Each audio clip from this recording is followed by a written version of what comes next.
The sonar operator pressed his headset tighter and listened to the contact disappear. This happened every time. The submarine was there, directly beneath the escort, and then the escort's own hull noise drowned out the return signal, and the submarine was gone. In the seconds that followed, the destroyer had to keep moving forward. Slowing down over a submarine meant a torpedo in the hull. The depth charges went over the stern at the position where the submarine had been when contact was lost. Where the submarine had been. Not where it was. The U-boat commander had learned this. Every U-boat commander had learned this. In the final moments before a depth charge attack, when the escort's sonar went blind as it passed overhead, there was a window of perhaps 30 to 45 seconds when the submarine could change course, change speed, and be somewhere else entirely by the time the charges exploded. Experienced commanders used that window.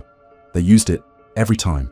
The British engineer, who looked at this problem in 1940, saw it clearly. The weapon was attacking where the enemy had been. There had to be a better way. It took 2 years and several failed attempts to find it. And when they found it, the device they built looked strange enough that the Royal Navy's own officers initially didn't want to use it. They called it the Hedgehog. The depth charge had been the primary anti-submarine weapon since the First World War. It was a simple concept. A canister of explosive, set to detonate at a specific depth by a pressure-triggered fuse, rolled off the stern or fired from K-gun projectors to the sides of the ship. The explosion didn't need to hit the submarine directly. The shockwave transmitted through water would damage the pressure hull, crack welded seams, shatter valves and gauges, and, if close enough, kill the crew through concussive force alone. In theory, it was effective. In practice, the statistics were grim. In the entire Second World War, British surface ships made 5,174 depth charge attacks on German submarines. They achieved 85 kills, and some of those were shared with aircraft or other vessels. The ratio was roughly 60-1, 60 attacks for every submarine destroyed. German submarine commanders knew this ratio as well as the British did. The depth charge was dangerous, and an attack was terrifying, but it was survivable with skill and nerve and a little luck. The panic and noise of depth charges hammering around the hull were designed to overwhelm the crew's will to continue fighting, and sometimes they did. More often, a submarine that survived the first few attacks could wait for the escort to exhaust its supply of charges, surface after dark, and escape. In April of 1945, the German submarine U-427 survived 678 depth charges. The attacks went on for hours. The crew endured them, held together, and eventually, the British escorts ran out of patience and charges and left. U-427 surfaced and returned to port. 678 depth charges. In a war where the mathematics of anti-submarine warfare had become critical to Allied survival, that number represents everything that was wrong with the depth charge as the sole weapon. The crew of U-427 were not extraordinary. They were skilled and disciplined, but so were many crews who had been sunk. They survived primarily because the physics of the depth charge allowed survival. The charges exploded at distances that dissipated most of their energy before reaching the hull. Near misses were terrifying, but not necessarily fatal. Distant misses were simply loud. A boat could survive hundreds of near misses through a combination of hull integrity, crew discipline, and the absorptive property of seawater. The attacking escort commanders knew this as well as the submarine crews did. Dropping hundreds of charges and getting no result was a familiar experience for escort officers in the early years of the war. Depth charges consumed time, fuel, and ordnance, and a submarine that survived them had to be hunted again from scratch each time contact was lost. The attacks were expensive in resources and produced results that were, by any honest accounting, poor.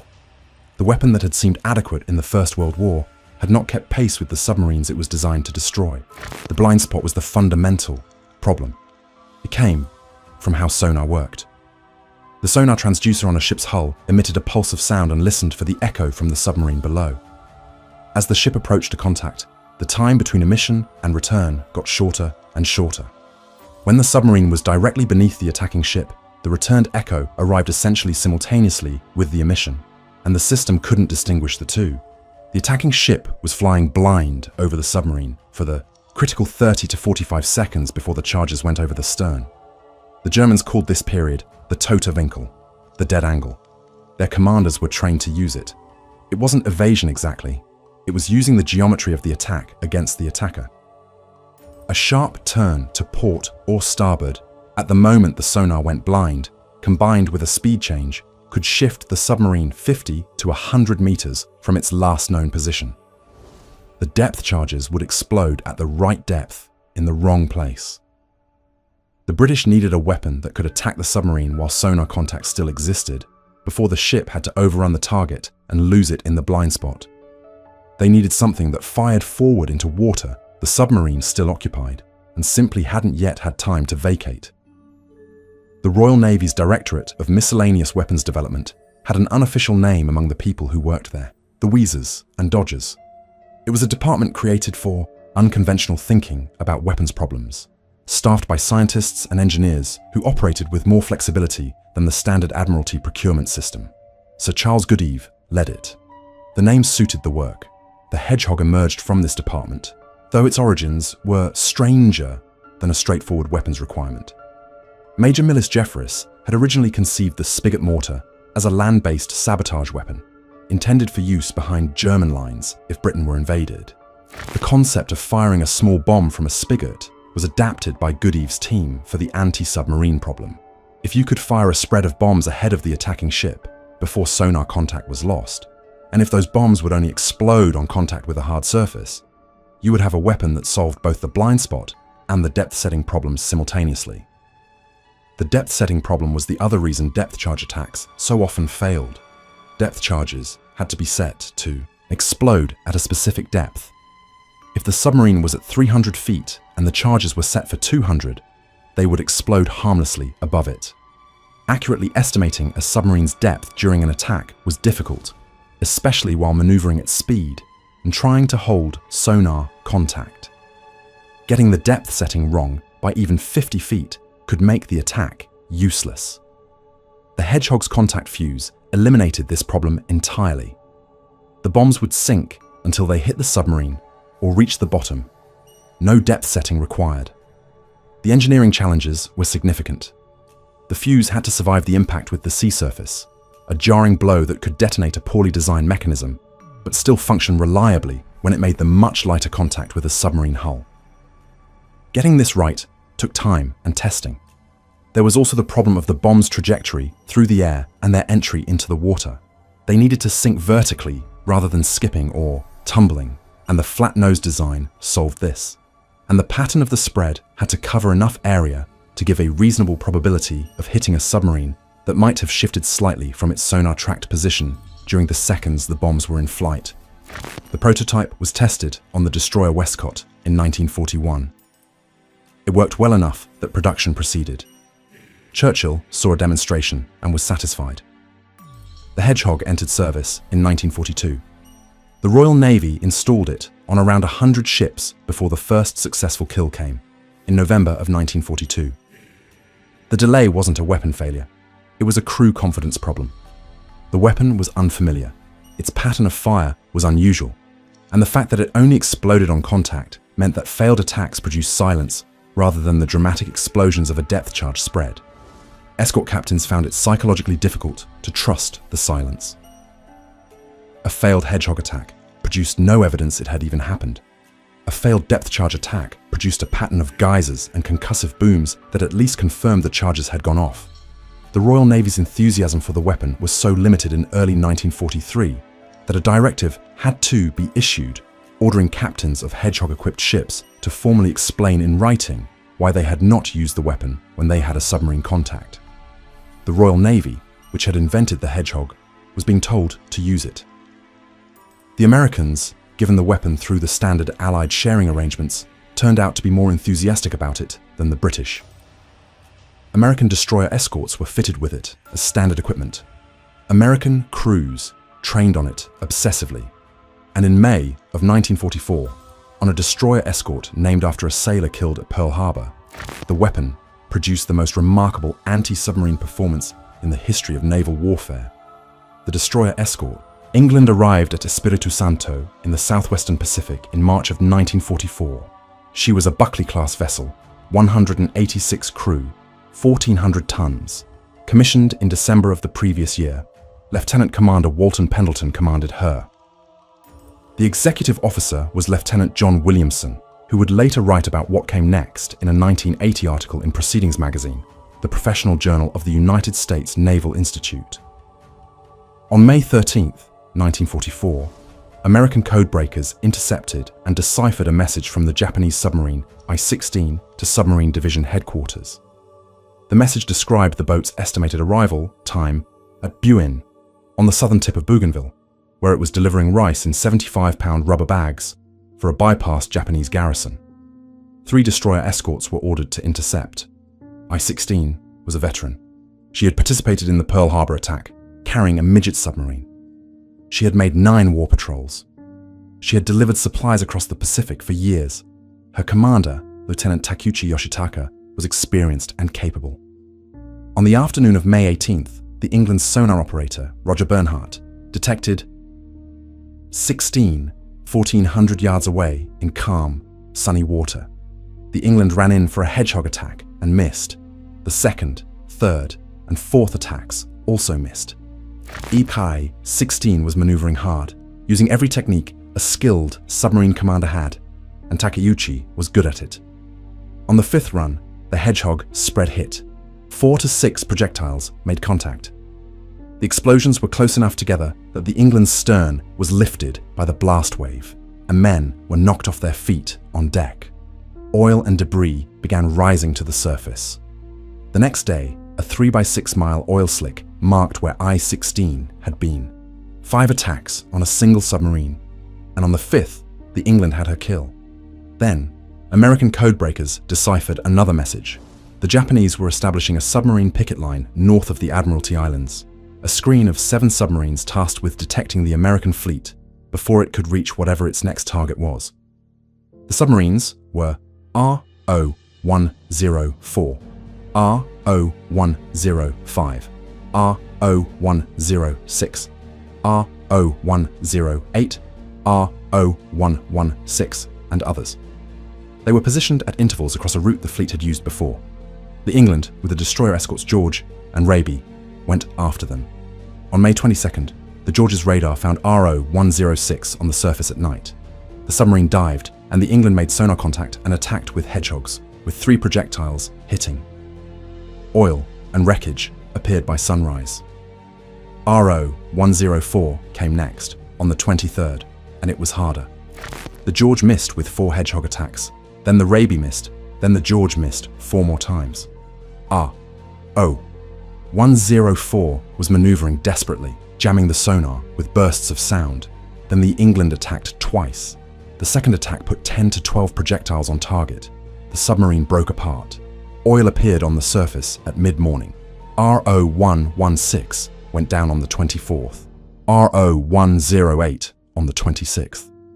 The last kill was RO-105, and it was the hardest. The Japanese submarine survived 21 separate hedgehog and depth charge attacks over 30 hours. The crew were experienced, desperate, and skilled, and they fought for their lives against every attack. When Raby and other escorts were failing on attack after attack, the division commander, Commander Haynes, broke with protocol and radioed 3 words.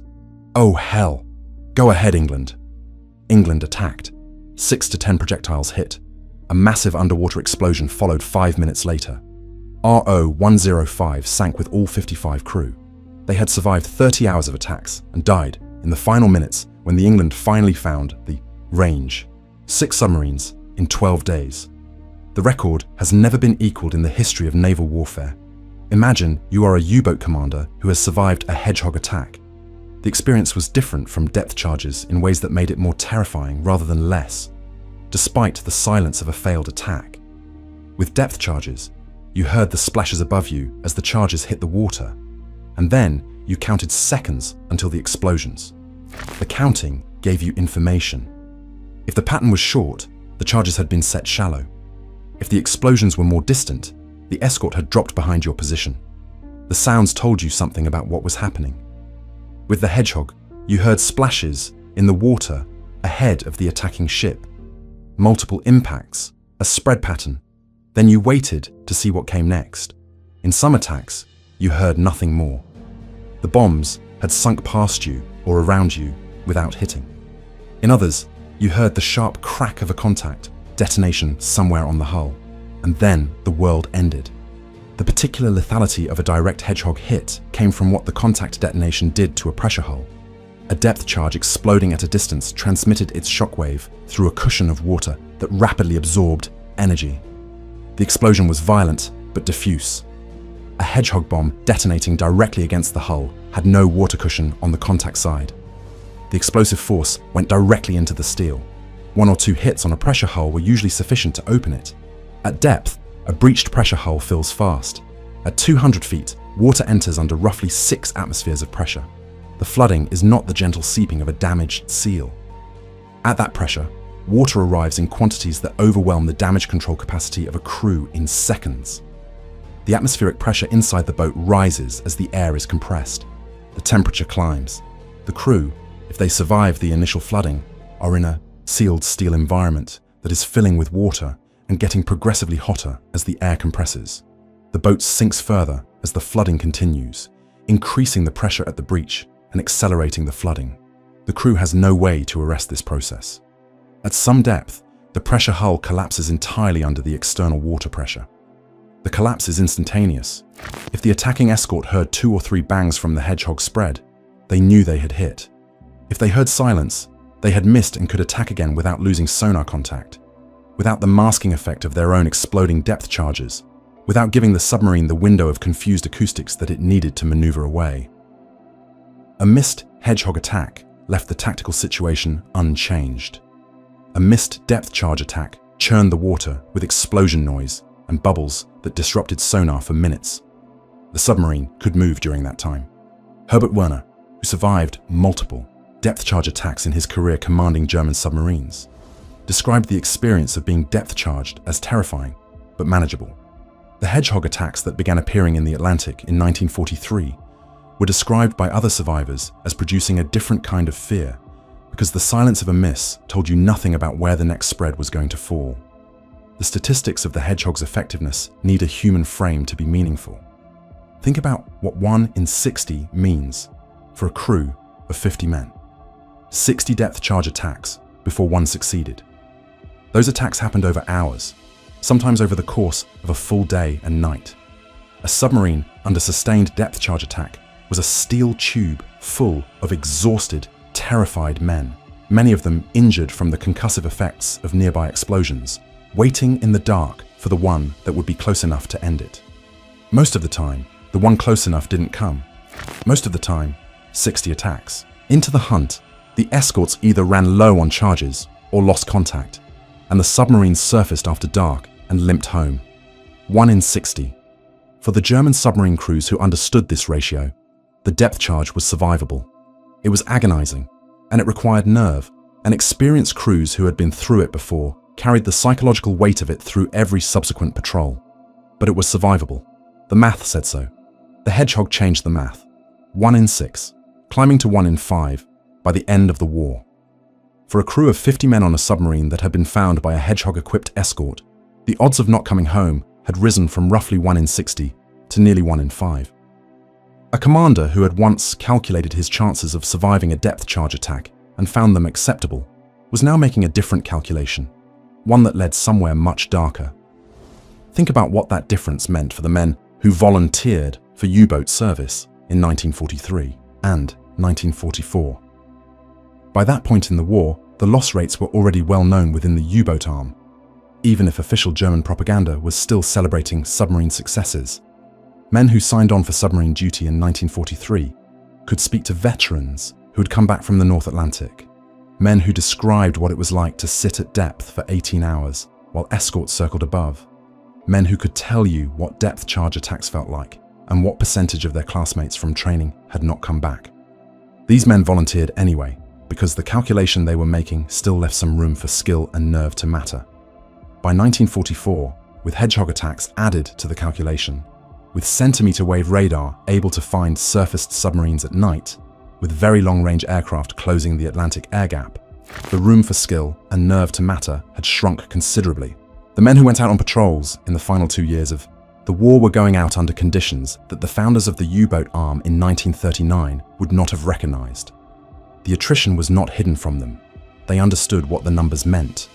The Johnny Walker effect amplified this. Commander Frederick John Walker of the British Royal Navy developed the tactics that paired Hedgehog-equipped escorts with close teamwork to maximize kill rates. The second escort group that Walker commanded sank 6 German U-boats in 19 days in February of 1944. Walker's ship, the sloop Starling, was credited with 14 U-boat kills across the war, more than any other vessel. Walker died in July of 1944, exhausted by the campaign, in a Liverpool naval hospital. His funeral drew thousands of sailors and dockworkers who had watched him work. The Hedgehog didn't win the Battle of the Atlantic alone. Centimeter-wave radar, very long-range aircraft, code-breaking and convoy reorganization all contributed. But the Hedgehog changed the kill ratio for surface escorts so dramatically that it forced a doctrinal response from the German submarine command. In 1943, the Kriegsmarine accelerated development of acoustic homing torpedoes, specifically because the Hedgehog had made close engagement with escorts too costly. The acoustic torpedo was an attempt to destroy the escorts before they could use their new weapon. The weapon the Germans were afraid of was the Hedgehog. 3 named U-boats show what the Hedgehog's operational impact looked like in concrete terms. U-264 was a Type 7C under Commander Hartmut Lux. In February of 1944, a Hedgehog-equipped escort made contact with U-264 in the North Atlantic. The attacks were methodical. The spread hit and 26 men died. Lux survived, eventually rescued from the water. He spent the rest of the war as a prisoner in England. Lux was one of the fortunate ones, which tells you something about how the odds had shifted. He survived because the Hedgehog attack, while fatal to most of his crew, gave him time to reach the surface.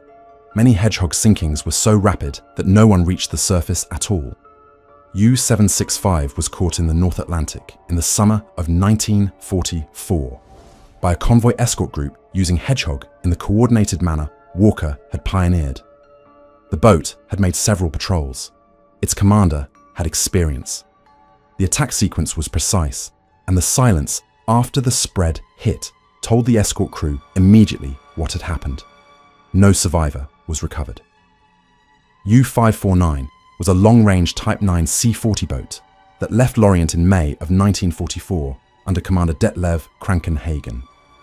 The escort carrier Block Island and its accompanying destroyer escorts found U-549 in the South Atlantic, using a combination of radar, aircraft, and surface ship coordination.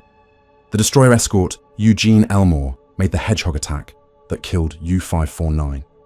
57 men died, and none survived.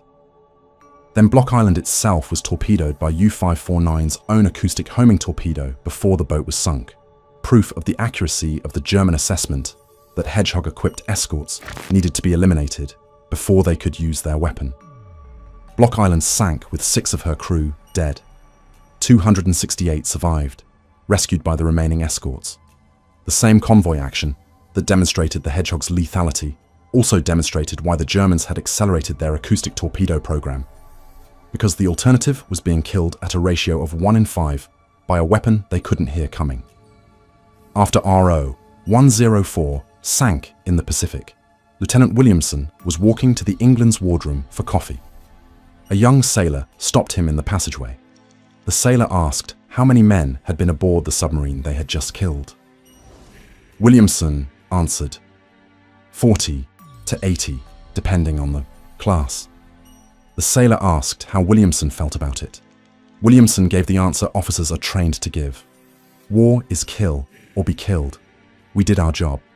But somehow, he wrote later, when I finally reached the wardroom, that cup of coffee didn't taste as good as I thought it would. This moment appears in Williamson's 1980 article in Proceedings magazine, written 36 years after the events it describes. He included it deliberately in a technical article about anti-submarine tactics and the Hedgehog's operational performance. He didn't editorialize about it, he just reported it, one specific detail amid the tactical analysis. Williamson's account of the England's 12-day run is specific in every dimension. The attack sequences, the sonar contacts, the Hedgehog salvo counts, the times of explosions. He was a professional naval officer writing a professional analysis. And in the middle of it, the coffee that didn't taste right. The England received the Presidential Unit Citation for those 12 days. Admiral King sent a personal message, There'll always be an England in the United States Navy. The fleet meant it as a tribute. It was also a literal promise. In 1960, when the Navy retired the England, a new ship was immediately named after her. The promise had been kept. The England herself was damaged by a kamikaze attack 12 days after the photograph documenting her success was taken. She was repaired and survived the war. The 6 submarines she sank in May of 1944 did not. The title of this script refers to pressure hulls cracking themselves apart, and that phrase deserves explanation because it's literally accurate. A German submarine pressure hull was a cylindrical steel tube, typically about 20 millimeters thick in the structural sections, designed to contain the air pressure inside the boat and resist the water pressure outside it. At operating depth, the external pressure might be 4 to 6 times atmospheric. The pressure hull held the air in, the sea held the hull in. It was an engineering equilibrium maintained by the integrity of every weld, every valve fitting, every sealed penetration through the hull. A hedgehog bomb detonating directly against that hull created a localized force that the hull was not designed to resist. Depth charges detonated at a distance and transmitted their force through water as a pressure wave, with the water itself absorbing a significant portion of the energy before it reached the hull. The hedgehog bomb placed its explosive force directly against the steel with no water cushion between the charge and the target.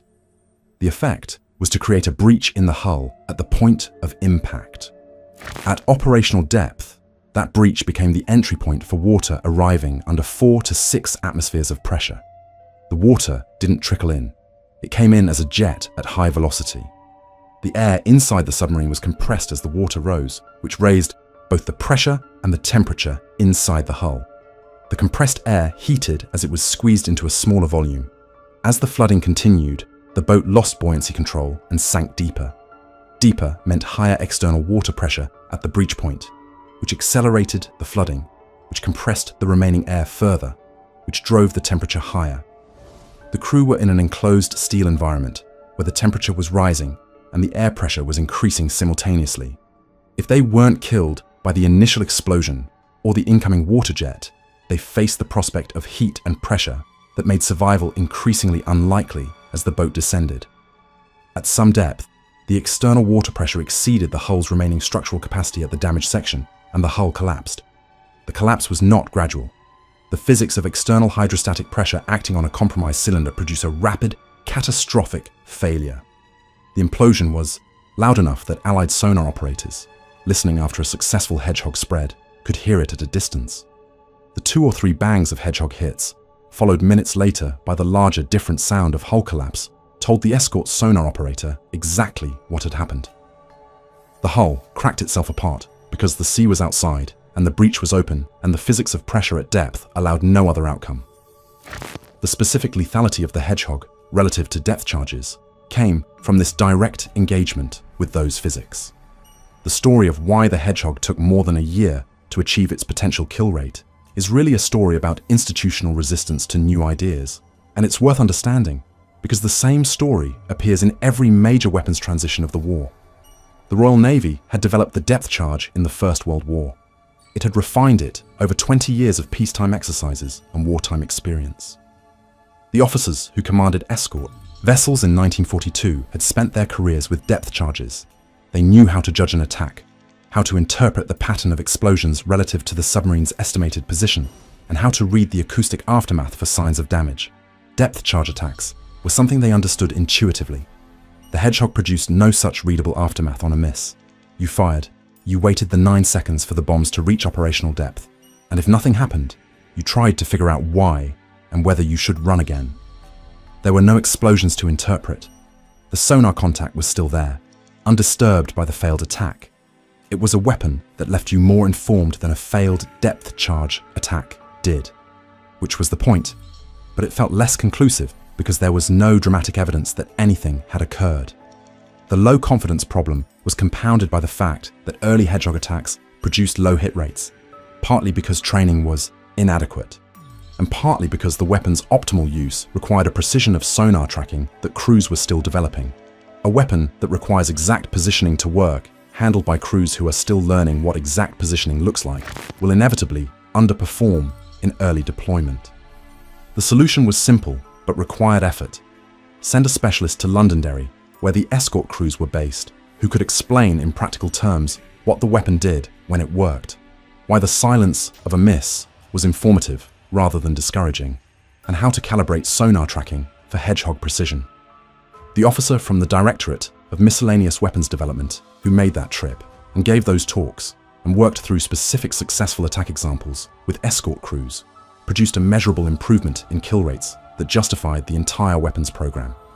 By 1944, escort crews who had been trained properly were achieving kill rates several times higher than the early figures. By the end of the war, 1 in 5. The weapon hadn't changed, the crews had. The Americans, who entered the war later and approached the Hedgehog without the Royal Navy's established depth charge culture, found it easier to adopt. Crews trained on it from commissioning, as the England's crew had done, without the ingrained habits of an older weapon system to overcome.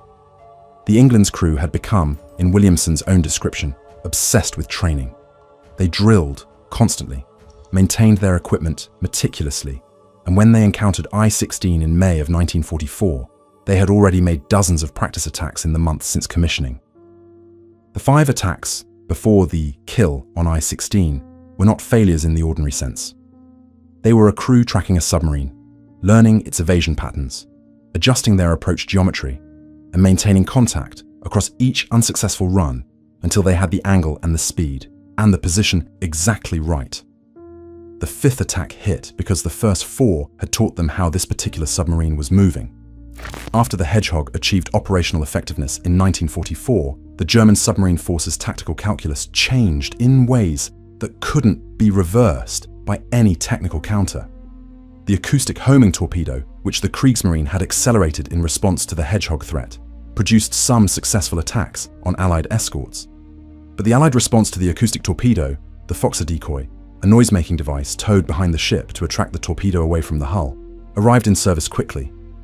The cycle of measure and countermeasure had accelerated to the point where German technical developments were being answered faster than they could be deployed.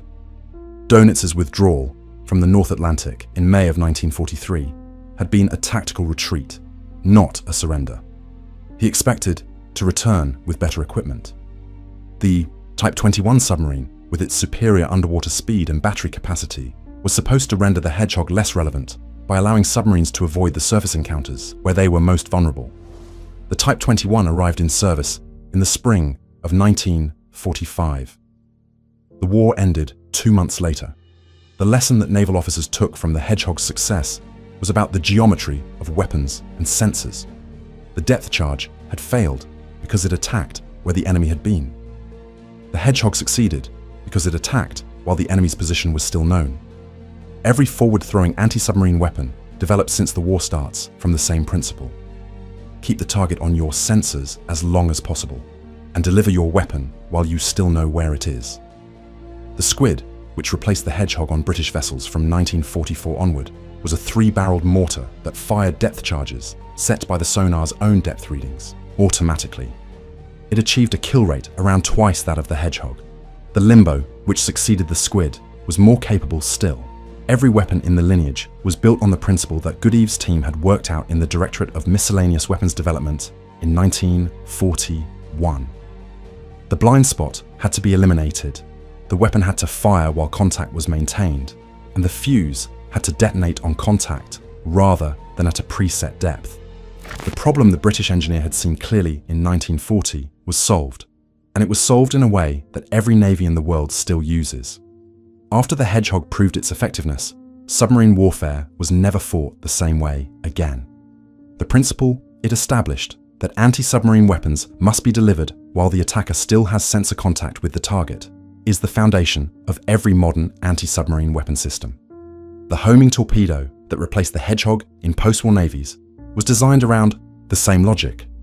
Don't lose the target before you deliver the weapon. Modern anti-submarine helicopters that dip sonar arrays and fire guided torpedoes are operating on the same principle, scaled to modern technology. Every anti-submarine course taught in every naval academy today starts with the lesson the Hedgehog proved. You attack while you can still see them. The Hedgehog itself survived in service in multiple navies until well into the 1980s.